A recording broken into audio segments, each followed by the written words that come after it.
रवि अपने परिवार के साथ शहर में नौकरी करता था। उसकी सैलरी भी अच्छी खासी थी। एक दिन रवि बड़ी खुशखबरी लेकर घर आता है। माँ, पिताजी, शालू, कहाँ हो तुम सब? रीना, जल्दी बाहर आओ। क्या बात है रवि बेटे, तू इतना शोर क्यों मचा रहा है? माँ, बात ही ऐसी है। आखिर ऐसी क्या बात है? पिताजी, मेरा प्रमोशन हो गया है। अब मैं कंपनी का मैनेजर बन गया हूँ। मेरी सैलरी भी दोगुनी हो गई है। ये तो सचमुच में बहुत बड़ी खुशखबरी है। इसी खुशी में आज मैं आप लोगों की पसंद का खाना दाल भरी पूरी और खीर बनाऊंगी। रीना, तुम्हें खाना बनाने की कोई जरूरत नहीं है। आज हम लोग डिनर करने बाहर चलेंगे। पिताजी, क्या हम किसी अच्छे होटल में जाएंगे? रवि शालू को अपनी गोद में उठाकर कहता है। हाँ शालू बेटी, आज मैं तुम लोगों को सबसे महंगे रेस्टोरेंट में ले जाऊंगा, जहां बैठकर बड़े बड़े अमीर लोग खाना खाते हैं। रवि बेटे, इतने पैसे खर्च करने की क्या जरूरत है? अभी तो तेरा प्रमोशन हुआ है, तनख्वाह बढ़कर आने तो दे। पिताजी, तनख्वाह तो अगले महीने आ ही जाएगी। आज तो हमारा एंजॉय करना बनता है। आप लोग जल्दी से तैयार हो जाइए। सभी लोग तैयार हो जाते हैं और रवि उन्हें लेकर शहर के सबसे महंगे 5 स्टार होटल में जाता है। आप लोगों को जो खाना है मंगवा लीजिए। रवि बेटे, हम सब अलग अलग खाना नहीं मंगवाएंगे। तू ही कुछ ऐसा ऑर्डर कर दे जो हम सब मिलकर खा सके। माँ, हमने कभी 5 स्टार होटल में खाना नहीं खाया। आज सब लोग अपनी अपनी पसंद का खाना खाएंगे और महंगे रेस्टोरेंट के खाने का स्वाद चखेंगे। इतने पैसे क्यों बर्बाद कर रहा है? पिताजी, हमें एक ही तो जिंदगी मिली है, इसे भी अच्छी तरह से नहीं जिया तो क्या जिया? इतना मत सोचिए, अब हमारे पास पैसों की कोई कमी नहीं है।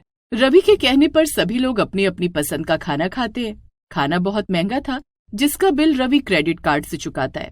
खाना खाने के बाद सभी घर आ जाते हैं। कुछ दिन के बाद रवि की बढ़ी हुई तनख्वाह आ जाती है। पैसे हाथ में आते ही रवि के पैर जमीन पर नहीं टिकते हैं। वो घर में नई नई चीजें खरीद कर ले आता है। एक दिन, हाँ, ये सोफा वहां रख दो और पुराना सोफा ले जाओ। मजदूर नया सोफा घर में रख देता है, जो कि काफी बड़ा भी होता है। सुनिए जी, इतने बड़े और महंगे सोफे की क्या जरूरत थी? हमारे पास तो पहले से ही एक सोफा था। अरे, अब मैं मैनेजर बन गया हूँ। घर में मेहमान आएंगे तो क्या कहेंगे कि एक मैनेजर के घर में सस्ते सोफे पर बैठना पड़ा। इसी तरह एक दिन वो नए डबल बेड लेकर आता है। रवि बेटे, हमारे पास तो बेड है ही, नए बेड पर पैसे क्यों खर्च किए? माँ, हमारा बेड पुराना हो चुका था, इसलिए मैंने नया बेड ले लिया। और फिर अब तो हमें पैसों की कोई दिक्कत नहीं है। लेकिन तू इतने पैसे कहाँ से खर्च कर रहा है? ये बेड बहुत महंगे लग रहे हैं। घर का खर्चा भी बहुत हो जाता है। पिताजी, मैंने सारी पेमेंट क्रेडिट कार्ड से कर दी है। सैलरी आते ही सब बिल चुका दूंगा। रवि बेटे, क्रेडिट कार्ड एक तरह से कर्जा ही है। कर्जे के चक्कर में मत पड़। पिताजी, आप लोग बेकार ही इतनी चिंता करते हैं। अच्छा, मैं आप लोगों को बताना भूल ही गया, कल संडे है। मेरे ऑफिस के कुछ दोस्त कल शाम हमारे घर आ रहे हैं। मैं सबके लिए नाश्ते की तैयारी कर दूंगी। ऐसा नाश्ता बनाऊंगी कि सब उंगलियां चाटते रह जाएंगे। रीना, दोस्तों में कुछ लड़कियां भी होंगी, और तुम तो जानती हो कि लड़कियों को मोमोज, गोलगप्पे बहुत पसंद आते हैं, तो ये सब बाहर से मंगवा लेना। उसकी चिंता आप मत कीजिए। कौन कौन सी चीजें बाहर से मंगानी है वो सब मैं देख लूंगी। दूसरे दिन रीना मेहमानों के लिए चाय और नाश्ते का इंतजाम करती है। कुछ चीजें वो बाहर से मंगवाती है और कुछ चीजें वो घर पर बनाती है, जिसमें वो सबसे अलग नाश्ता एग मोमोज बनाती है। शाम को जब रवि के दोस्त घर आते हैं तो रीना सबके सामने चाय और नाश्ता परोसती है, जिसे खाने के बाद, वाह रवि, ये मोमोज किसने बनाए हैं? मैंने ऐसे मोमोज पहले कभी नहीं खाए। बाजार में ऐसे मोमोज तो तब खाओगी ना जब ये बाजार में मिलेंगे। ऐसे मोमोज बाजार में मिलते ही नहीं। जरूर भाभी ने इसे घर पर बनाया होगा। हाँ, मैंने इसे घर पर बनाया है। ये एग मोमोज है। वाह, एग मोमोज! बाजार में एग मोमोज मिलते कहाँ हैं? तभी ये मोमोज सबसे अलग लग रहे हैं। रीना भाभी, एग मोमोज बड़े टेस्टी है। थोड़े एग मोमोज हमें घर ले जाने के लिए दोगी? हाँ, क्यों नहीं, मैं अभी पैक करके ले आती हूँ। रीना सबके लिए अलग अलग एग मोमोज पैक करती है और सबको ला कर देती है। मेहमानों के जाने के बाद घर के लोग भी एग मोमोज खाते हैं। माँ, एग मोमोज बहुत अच्छे लग रहे हैं, मुझे थोड़ा और मोमोज दे दो। हाँ शालू बेटी, अभी लाती हूँ। रीना बहू, हमें तो पता ही नहीं था कि तू इतना अच्छा एग मोमोज बनाना जानती है। माँ जी, ये एग मोमोज मैंने पहली बार बनाया है। पहली बार बनाया है और फिर भी इतना अच्छा बनाया है। बहू, तेरे हाथों में जादू है। रीना, अच्छा हुआ कि घर में मेरे दोस्त आए। इसी बहाने हमें तुम्हारे इस हुनर के बारे में पता चला। अब हमें जल्दी से और मोमोज ला कर दो। रीना सबको एग मोमोज ला कर देती है। उस दिन घर में अच्छी खासी पार्टी हो जाती है। सब ठीक चल रहा था, लेकिन रवि उसी तरह खुले हाथों से पैसे खर्च करता। एक दिन, माँ, पिताजी, हम कब तक किराए के घर में रहेंगे? मैं सोच रहा हूं कि क्यों ना हम खुद का घर ले लें। रवि बेटे, घर खरीदना बच्चों का खेल नहीं है। लाखों रुपए खर्च करने पड़ते हैं। पिताजी, मैं बैंक से लोन ले लूंगा और अब तो मेरी सैलरी इतनी है कि मैं आराम से घर की किस्त चुका सकता हूँ। रवि बेटे, इतनी जल्दबाजी अच्छी नहीं होती है। थोड़ा आराम से सोच ले। माँ, अब घर नहीं लूंगा तो कब लूंगा? मैं चाहता हूं कि हमारा खुद का घर हो।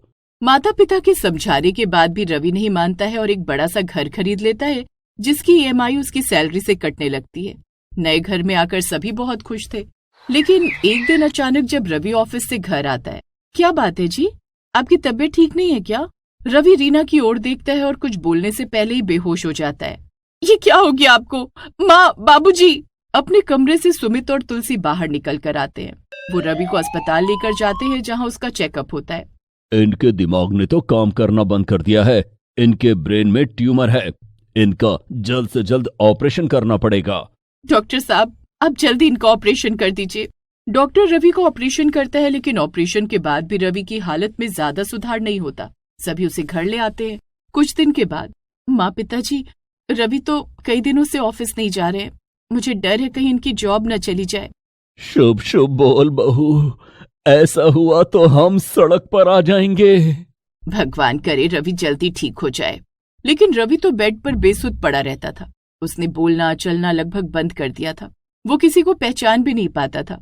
और एक दिन रीना के पास रवि के ऑफिस से कॉल आती है। देखिए, रवि कई महीनों से ऑफिस नहीं आए हैं, इसलिए कंपनी ने उनकी जगह किसी और को रख लिया है। देखिए मैडम, मेरे पति की तबीयत बहुत खराब है, लेकिन हम पूरी कोशिश कर रहे हैं कि वो जल्दी ठीक हो जाए। आप कुछ दिन और इंतजार कर लीजिए। हम और इंतजार नहीं कर सकते। कंपनी का बहुत नुकसान हो रहा है। रवि के कुछ पैसे हैं जो हम उनके अकाउंट में डाल रहे हैं। रीना फोन रख देती है और अपने सास ससुर को ये बात बताती है। मैं ज्यादा पढ़ी लिखी होती तो मैं ही कोई नौकरी कर लेती। किसे पता था बहू कि ऐसा हो जाएगा। जमा पैसों से कुछ दिन घर चलता है, लेकिन घर और रवि की दवाइयों का खर्च इतना ज्यादा था कि धीरे धीरे घर के सारे सामान बिक जाते हैं। अब बारी घर की थी। एक दिन बैंक से लोन वाले आते हैं और घर को अपने कब्जे में ले लेते हैं। हमारा घर भी छिन गया। अब हम कहाँ जाएंगे? बुढ़ापे में ये दिन देखना पड़ रहा है। जवान बेटा बिस्तर पर पड़ा है और हम सब सड़क पर। माँ, पिताजी, आप लोग हिम्मत मत हारिए। मैं कुछ न कुछ कर लूंगी, सब ठीक हो जाएगा। माना कि हमारा बुरा वक्त चल रहा है, लेकिन हमेशा बुरा नहीं रहेगा। एचआर ने रवि के अकाउंट में जो रुपए डाले थे, उससे रीना किराए का एक कमरा लेती है और सभी उसमें रहने लगते हैं। रहने का इंतजाम तो हो गया, अब घर का खर्चा कैसे चलेगा? माँ, तुम्हें याद है एक दिन तुमने एग मोमोज बनाया था? हाँ शालू, मुझे याद है। और अब मैं एग मोमोज बनाकर बेचूंगी। रीना बहू, तू अब ये काम करेगी? माँ जी, कोई काम छोटा नहीं होता, और हमारे पास इसके अलावा कोई रास्ता भी तो नहीं है। मेरे पास कुछ पैसे बचे हुए हैं, उन पैसों से मोमोज बनाने का काम शुरू कर दूंगी।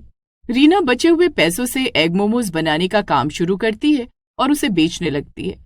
शहर में इससे पहले लोगों ने एग मोमोज का स्वाद कभी नहीं चखा होता है, इसलिए उसके एग मोमोज हाथों हाथ बिकने लगते हैं। दीदी, आपके एग मोमोज बहुत टेस्टी होते हैं। हम लोग स्टूडेंट हैं, घर से बाहर रहकर पढ़ाई करते हैं, देर रात तक जागते हैं, तो हमें कुछ खाने के लिए भी चाहिए होता है। क्या आपके एग मोमोज हमें रात में भी मिल सकते हैं? हाँ भैया, जरूर मिल जाएंगे।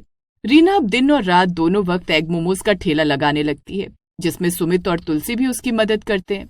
उसकी कमाई दिन दुनी रात चौगुनी बढ़ने लगती है।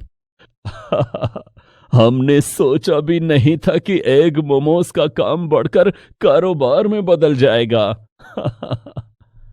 ये सब रीना बहू के हाथ के हुनर का कमाल है। माँ जी, हमारे पास कुछ पैसे इकट्ठे हो गए। इन पैसों से हम रवि का इलाज दूसरे अस्पताल में कराएंगे। रीना रवि का फिर से इलाज करवाती है, जिसके बाद रवि भी ठीक होने लगता है। इस तरह रीना एग मोमोज बेचकर अच्छे पैसे कमाती है और अपने उजड़े हुए परिवार को एक बार फिर बसा देती है। कभी ये नहीं सोचा कि शिवानी बहू हमारी इतनी परवाह करती है।